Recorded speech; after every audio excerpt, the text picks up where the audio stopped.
em Romanos capítulo 3, versículos 24 até o 26. Vou fazer essa leitura aqui. Sendo justificados gratuitamente por sua graça, mediante a redenção que há em Cristo Jesus, a quem Deus propôs no seu sangue como propiciação, mediante a fé, para manifestar a sua justiça, por ter Deus, na sua tolerância, deixado impunes os pecados anteriormente cometidos, tendo em vista a manifestação da sua justiça no tempo presente, para ele mesmo ser justo e o justificador daquele que tem fé em Jesus.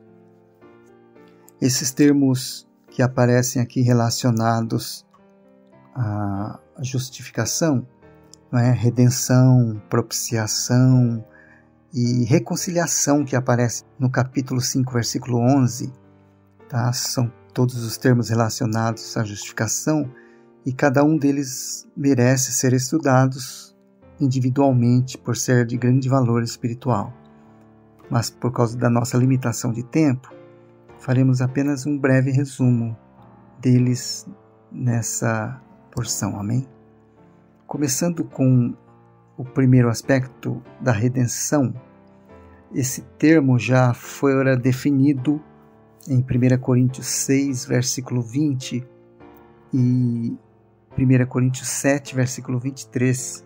Vou ler para mencionar aqui essa definição. O primeiro versículo, então, 1 Coríntios 6, versículo 20, diz assim: Porque fostes comprados por preço, agora, pois, glorificai a Deus no vosso corpo. E o segundo, capítulo 7, versículo 23, Por preço fostes comprados, não vos torneis escravos de homens. Então, por essas definições aqui, nós podemos certificar-nos que diz respeito à compra de um escravo para dar-lhe a liberdade. Um outro termo muito interessante, muito importante para nós nesse momento, aqui se encontram em Romanos 3, 23 e 24. Pois todos pecaram e carecem da glória de Deus, sendo justificados gratuitamente por sua graça, mediante a redenção que há em Cristo Jesus. Na verdade, o versículo 25 também, a quem Deus propôs no seu sangue como propiciação. Essa palavra aqui, propiciação, que é um sacrifício que satisfaz as exigências da justiça de Deus e apazigua a sua ira. É interessante observar um detalhe. Aqui aparece a palavra grega no versículo 25 para o termo propiciação como hilasterion, é o lugar de propiciação. Enquanto que em Lucas capítulo 18, versículo 13, quando aquele publicano faz aquela oração, aparece ali um termo hilaskomai. Vou ler o versículo. Lucas 18, versículo 13, que diz assim: O publicano, estando em pé longe, não ousava nem ainda levantar os olhos ao céu, mas batia no peito, dizendo: Ó Deus, sê propício a mim, pecador. Essa expressão sê propício é hilaskomai, né? Do mesmo termo de hilasterion, mas nesse caso aqui é como se ele estivesse dizendo: ó Deus, faça propiciação por mim. Não é? Esse termo ser propício. Então é muito interessante verificar isto. E agora o termo relacionado à justificação também, que aparece no capítulo 5 de Romanos, versículo 11, reconciliação, que diz assim: e não isto apenas, mas também nos gloriamos em Deus por nosso Senhor Jesus Cristo, por intermédio de quem acabamos agora de receber a reconciliação. Então essa palavra, tem a ideia de trocar ou mudar um contexto de inimizade para amizade. Então, nossa relação com Deus mudou através da morte de Cristo. Passamos de inimigos para filhos amados, conforme 2 Coríntios 5, versículos 18 a 20. Diz ali o texto: ora, tudo provém de Deus, que nos reconciliou consigo mesmo por meio de Cristo e nos deu o ministério da reconciliação, a saber, que Deus estava em Cristo, reconciliando consigo o mundo, não imputando aos homens as suas transgressões, e nos confiou a palavra da reconciliação. De sorte que somos embaixadores em nome de Cristo, como se Deus exortasse por nosso intermédio. Em nome de Cristo, pois, rogamos que vos reconcilieis com Deus.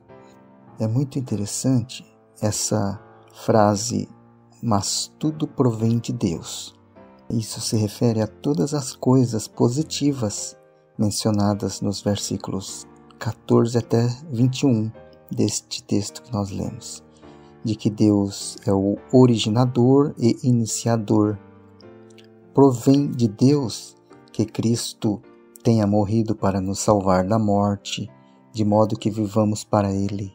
Provém de Deus que nos tenhamos tornado uma nova criação em Cristo. Provém de Deus que Cristo tenha sido feito pecado por nós, de modo que nos tornemos a justiça de Deus nele. Provém de Deus que Ele tenha reconciliado consigo o mundo, e provém de Deus que os apóstolos sejam embaixadores de Cristo, que estão comissionados a representá-lo para a reconciliação dos homens com Deus, para que os homens se tornem a justiça de Deus e uma nova criação para o cumprimento do propósito eterno de Deus. Louvado seja o nome do Senhor. E o termo, por último, então, é a justificação, né? Porque a própria raiz da palavra justificação significa que Deus imputou a culpa sobre Cristo, né? Ele foi declarado legalmente culpado perante Deus. Deus o tratou como culpado. Ele retirou a sua presença favorável, não é? Isso podemos ver que se encontra em Mateus capítulo 27, versículo 46, quando o Senhor bradou na cruz: Eli, Eli, lema sabachthani, que quer dizer: Deus meu, por que me desamparaste? Então esse desamparo foi a causa dele nos ter assumido sobre si mesmo os nossos pecados, né, as nossas transgressões, e ali então aconteceu essas duas transações, não é? Ele foi feito pecado por nós e foi imputado a nós a sua justiça, a sua retidão. Por isso que o texto de 2 Coríntios 5, 21, que nós conhecemos bem, aquele que não conheceu o pecado, ele, Deus, o fez pecado por nós, para que nele fôssemos feitos justiça de Deus.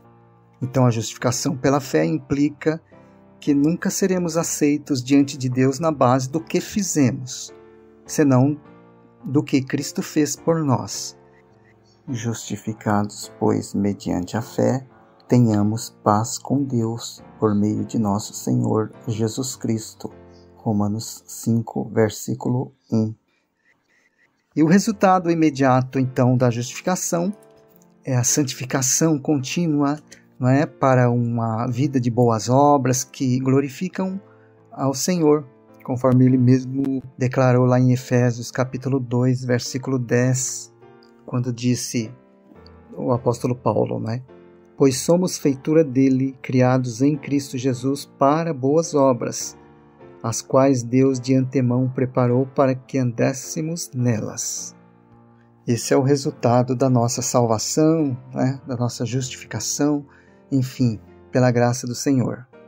Então, resumindo o que até aqui foi dito, é que a justificação de Deus depende da redenção de Cristo. Sem a redenção de Cristo, Deus não teria um caminho para justificar os pecadores. Portanto, a justificação depende da redenção, e a redenção tem um aspecto principal, a propiciação. Então, a propiciação é a estrutura principal da redenção. A propiciação é a parte principal da redenção de Cristo, porque, como pecadores, devíamos uma grande quantia a Deus. Estávamos detidos por Deus para pagarmos essa dívida, causada pelo pecado. E isso causava um tremendo problema. E este problema foi resolvido, graças a Deus, por Cristo, como o nosso sacrifício propiciatório. Uma vez que esta propiciação solucionou nossos problemas com Deus, fomos redimidos. Baseados, então, na redenção de Cristo, Deus pode justificar-nos fácil e legalmente. Assim, a justificação depende da redenção. E a parte principal da redenção é a propiciação. Então, a reconciliação que nós vimos aqui é o resultado da justificação. A justificação de Deus resulta na reconciliação. Graças a Deus, glória a Deus, tudo isso foi cumprido, aleluia, por nós. Bendito seja o nome do Senhor.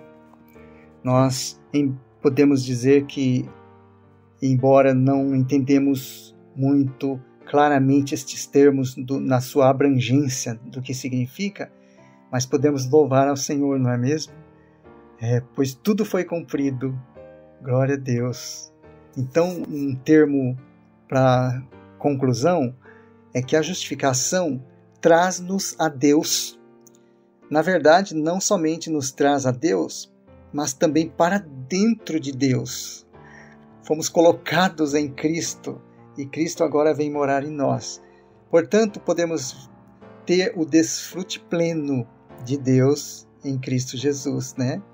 Ele é o próprio Deus, então podemos desfrutá-lo de tudo aquilo que Ele realizou para nós e se tornou para nós pela graça, e podemos desfrutá-lo pela fé.